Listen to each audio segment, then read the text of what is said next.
Poin yang kedua adalah kematian Kristus membenarkan dan menyelamatkan orang berdosa. Ayat yang ke-9. Lebih-lebih karena kita sekarang telah dibenarkan oleh darahnya, kita pasti akan diselamatkan dari murka Allah. Di dalam versi mudah dibaca dikatakan, kita telah dijadikan benar di hadapan Allah oleh kematian Kristus. Jadi kematian Kristus membenarkan kita. Poin A, dibenarkan karena iman kepada Kristus. Dibenarkan karena iman kepada Kristus bisa terlihat dari Roma 5 ayatnya yang pertama. Di sana dikatakan, sebab itu kita yang dibenarkan karena iman, kita hidup dalam damai sejahtera dengan Allah oleh karena Tuhan kita Yesus Kristus. Kita juga bisa membaca dalam Roma 3, 24 dan 28. Dan oleh kasih karunia kamu telah dibenarkan dengan cuma-cuma karena penebusan dalam Kristus Yesus. Karena kami yakin bahwa manusia dibenarkan karena iman dan bukan karena ia melakukan hukum Taurat. Jadi kita dibenarkan karena iman kepada Kristus. Seorang mengatakan suatu tindakan dari kasih karunia yang bersifat cuma-cuma dari Allah, dengan mana ia mengampuni semua dosa kita dan menerima kita sebagai orang benar dalam pandangannya. Jadi kita dianggap benar di hadapan Allah karena kita beriman kepada Kristus. Hanya karena kebenaran Kristus diperuntukkan pada kita dan diterima hanya oleh iman. Jadi melalui iman kita kepada Kristus, kita dianggap sebagai orang benar di hadapan Allah. Bukan kitanya yang benar, tapi karena kita beriman kepada Kristus. Saya juga mengutip kata-kata dari Matthew Henry yang dibagikan di grup oleh Pak Julius, yang mengatakan demikian.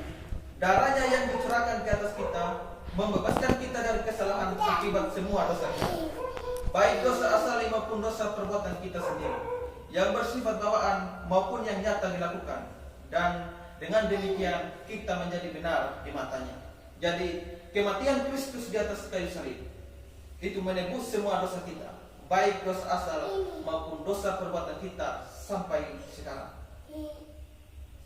Jadi dengan beriman kepada Kristus, kita dianggap sebagai orang benar di hadapan Allah. Roma 3 ayat 26. Maksudnya ialah untuk menunjukkan keadilannya pada masa ini supaya nyata bahwa ia benar dan juga membenarkan orang yang percaya kepada Yesus. Jadi hanya orang yang percaya kepada Yesus, hanya orang yang beriman kepada Yesuslah yang dianggap benar di hadapan Allah. Jadi saudara-saudara, kita dibenarkan bukan karena kita orang benar. Kita dibenarkan di hadapan Allah karena kita beriman kepada Kristus yang adalah orang benar. Jadi bukan kebenaran kita yang diperhitungkan di sana, tapi kebenaran Kristus yang kita imani. Saudara-saudara sekalian, kenapa ketika kita percaya Kristus kita dianggap orang benar?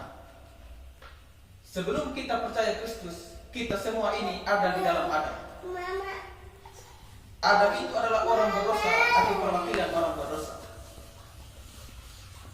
Jadi sebelum kita beriman atau percaya kepada Kristus, kita semua ada di dalam Adam. Siapa Adam? Adam adalah orang berdosa. Sehingga keberbedosaan Adam diberlakukan kepada kita semua. Nanti ketika kita di dalam satu momen dalam kehidupan kita percaya kepada Kristus sebagai Tuhan dan Juru Selamat kita berpindah dari Adam kepada Kristus. Jadi kalau di sini kita sebelum percaya kepada Kristus, kita ada di dalam Adam yang orang berdosa. Ketika kita percaya Kristus, kita ada di dalam orang yang benar, yaitu Kristus. Jadi kita dianggap benar di hadapan Allah bukan karena kita benar, tapi karena Kristus yang adalah orang benar. Jadi Adam perwakilan orang berdosa, Kristus perwakilan orang benar. Sama seperti baru-baru kita menonton sepak bola, misalnya antara Thailand dan Indonesia. Ketika timnas Indonesia bermain melawan Thailand, Indonesia kalah. Nah, ketika dikatakan Indonesia kalah, apakah kita disambut ikut bermain di sana? Tidak. Yang bermain sepak bola di sana hanya 11 orang yang mewakili Indonesia. Jadi kalau 11 orang itu menang, maka Indonesia menang. Tapi kalau 11 orang itu kalah, maka dianggap Indonesia kalah. Jadi Allah melihat Adam yang adalah orang berdosa. Jadi semua yang ada di dalam Adam itu adalah orang berdosa. Tapi ketika kita percaya kepada Kristus, Allah melihat Kristus yang adalah orang benar. Jadi ketika kita beriman kepada Kristus, kita dianggap benar karena berada di dalam yang benar, yaitu di dalam Kristus. Jadi status kita sudah berubah. Sekalipun kita masih banyak dosa, kita masih melakukan banyak dosa setelah kita beriman kepada Yesus, tetapi status kita adalah orang benar karena kita beriman kepada Kristus. Dan kita juga bisa membacanya dalam Roma 5 ayat 12 sampai 21 tentang Adam dan Kristus. Poin B, diselamatkan dari murka Allah. Perhatikan kembali teks kita Roma 5 ayat 9. Lebih-lebih karena kita sekarang telah dibenarkan oleh darahnya, kita pasti akan diselamatkan dari murka Allah.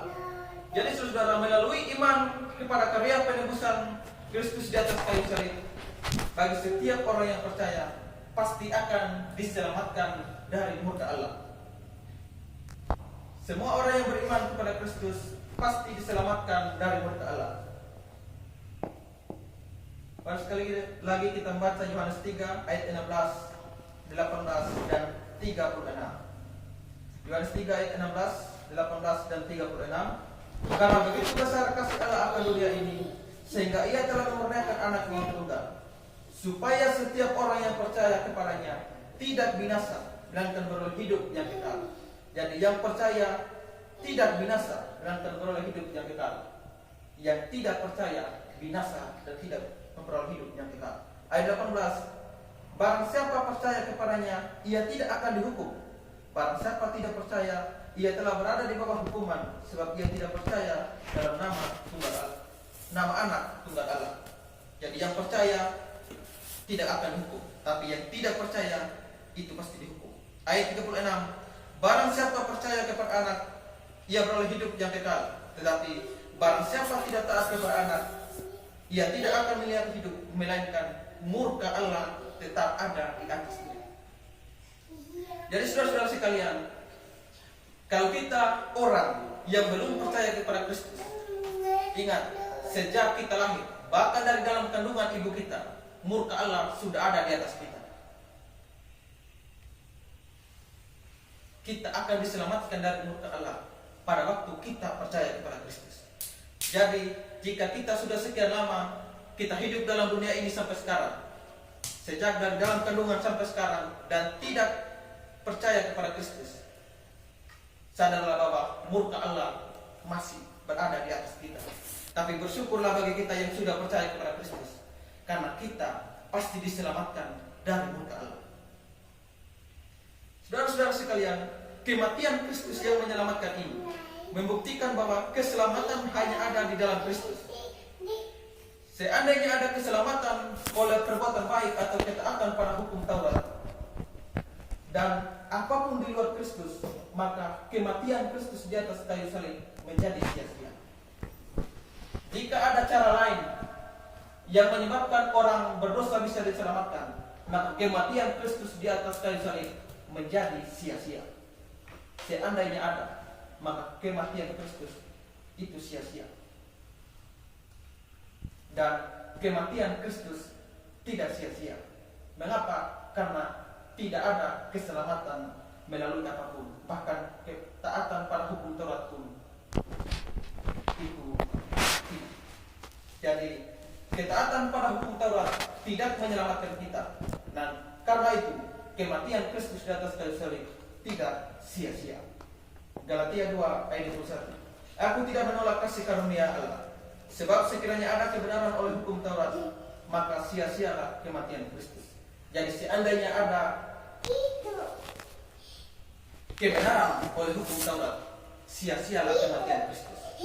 Tapi kita bersyukur bahwa kita diselamatkan bukan karena ketaatan, tapi karena iman kepada Kristus. Dan karena itu kematian Kristus di atas kayu salib tidak sia-sia.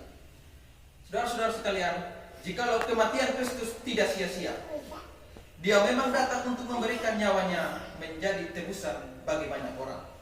Jadi kematian Kristus bukanlah sesuatu yang sia-sia. Dan karena memang tujuan Dia datang ke dunia ini untuk mati di atas kayu salib. Matius 20 ayat 28. Sama seperti anak manusia datang bukan untuk dilayani, melainkan untuk melayani dan untuk memberikan nyawanya menjadi tebusan bagi banyak orang. Jadi tujuan Kristus datang ke dunia ini pada waktu Natal itu juga sebenarnya supaya Dia bisa mati. Jadi Natal ada supaya Jumat Agung bisa ada.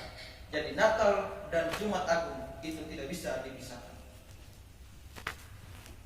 Jadi saudara-saudara, kematian Kristus tidak sia-sia.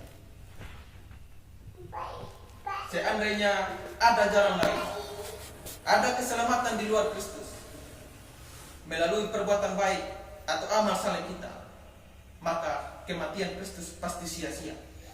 Dan Kristus juga mati di atas kayu salib itu kelihatannya sangat konyol jikalau memang ada jalan lain yang mana manusia berdosa bisa diselamatkan. Kalau memang ada keselamatan di luar Kristus, untuk apa Kristus harus datang? Untuk apa Kristus harus mati di atas kayu salib? Mengapa Allah tidak mempergunakan jalan-jalan yang lain itu? Tapi kita percaya tidak ada jalan lain yang olehnya manusia diselamatkan selain Yesus Kristus. Karena itu Kristus harus datang dan Dia harus mati di atas kayu salib dan kematiannya tidak sia-sia. Dan kalau begitu, ini membuktikan bahwa Yesus memang satu-satunya jalan keselamatan. Di luar Kristus tidak ada keselamatan. Itu bisa kita membacanya dalam Yohanes 14 ayat 6, Kisah 4 ayat 12, 1 Yohanes 5 ayat 11 12, dan juga 1 Timotius 2 ayat 5 dan Yohanes 3 ayat 16, dan masih banyak ayat lagi yang membuktikan bahwa Yesus satu-satunya jalan keselamatan. Karena itu kematiannya di atas kayu salib untuk menyelamatkan orang berdosa dari murka Allah itu tidak sia-sia.